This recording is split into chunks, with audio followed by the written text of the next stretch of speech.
With the halfway point in the most controversial World Cup in history rapidly approaching, it's a good moment to reflect upon all the action we've seen so far, both on and off the pitch. A full 12 years after being named hosts of World Cup 2022, to the shock of the soccer world, Qatar welcomed guests to an event shrouded in controversy.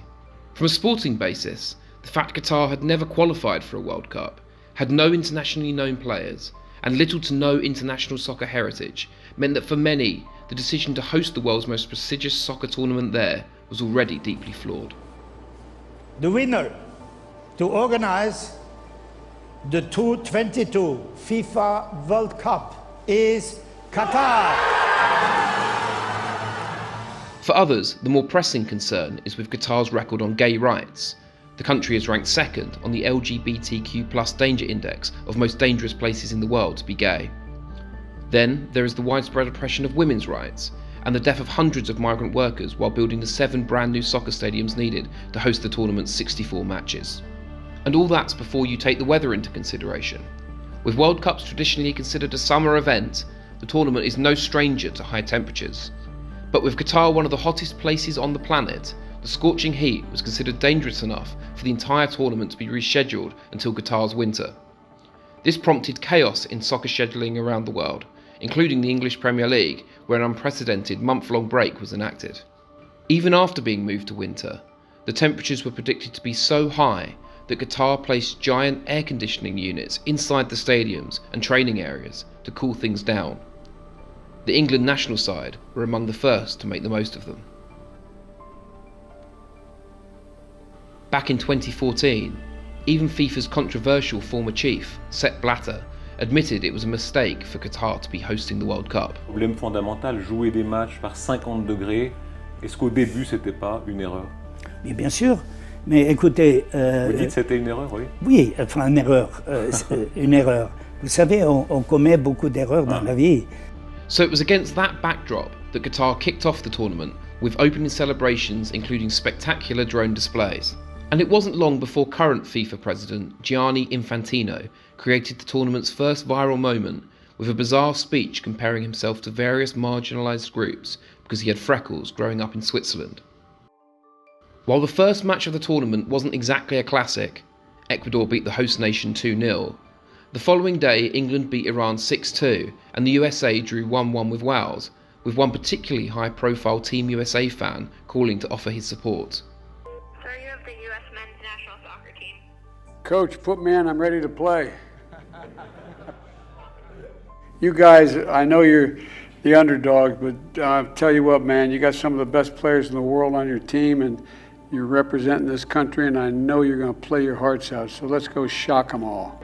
And there were poignant moments too, with the Iran national team refusing to sing the country's national anthem as fans whistled, in an apparent show of solidarity with anti-government protests taking place back home.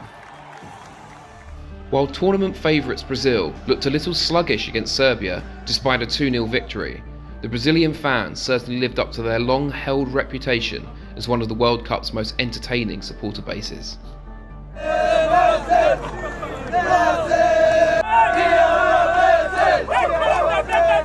The first big shock of the World Cup occurred when soccer minnows Saudi Arabia came from behind to defeat Lionel Messi's hotly tipped Argentina side, who, incredibly, hadn't lost a single match in the previous 3 years. The scenes among Saudi fans were, as you can imagine, joyous.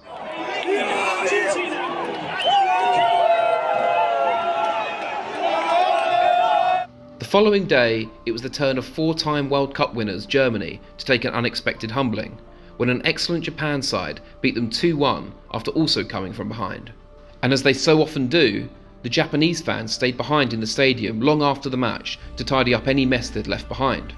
We never leave, Japanese never leave rubbish behind us. We respect the place. Not for the cameras. Yeah, not for cameras.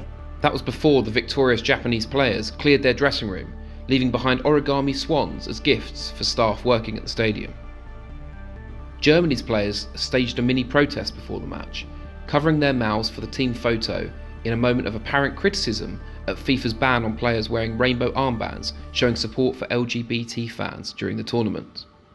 Meanwhile, holders France quickly emerged as a favourite, beating Australia 4-1 in their first match and Denmark 2-1 in their second, with Paris Saint-Germain superstar Kylian Mbappe the standout player. Less than a week into the competition, Qatar became the first host nation in World Cup history to be eliminated after just 2 matches, when they were crushed 3-0 by Senegal. Back home in Dakar, Senegal's fans seemed pleased.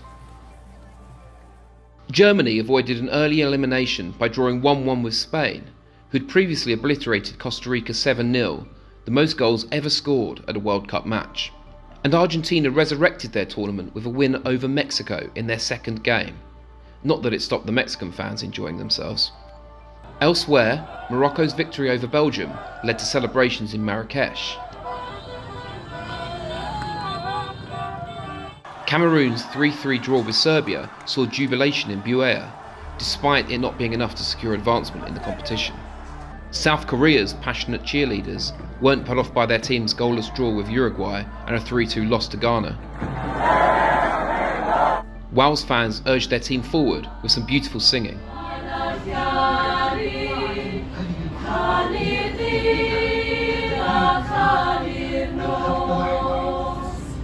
And a Neymar lookalike drove Brazilian fans wild when they mistakenly thought their hero, who was absent with an injury, had joined them in the stands to watch their team's 1-0 win over Switzerland.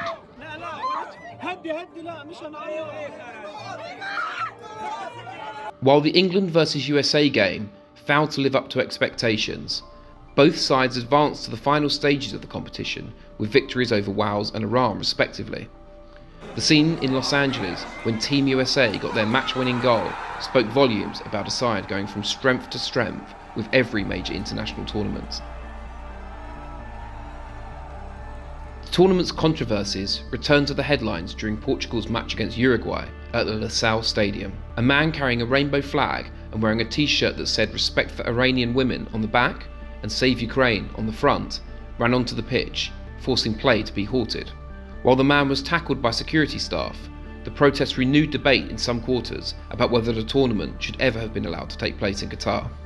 The knockout stage of the competition now promises some particularly juicy clashes, not least Team USA playing a Netherlands side full of big-name stars, and England facing a Senegal team famed for giant-killing performances over France and Sweden at the 2002 World Cup. Will England fans be sending the beer flying again during that match? And so, at its midway point, the Qatar World Cup 2022 has already had its fair share of memorable moments, some joyous, many marked by controversy. Off the pitch, the quarrels will almost certainly continue, but you can always rely on the World Cup's fans to bring some much-needed energy, excitement and passion to a tournament that has left many soccer fans feeling distinctly uneasy.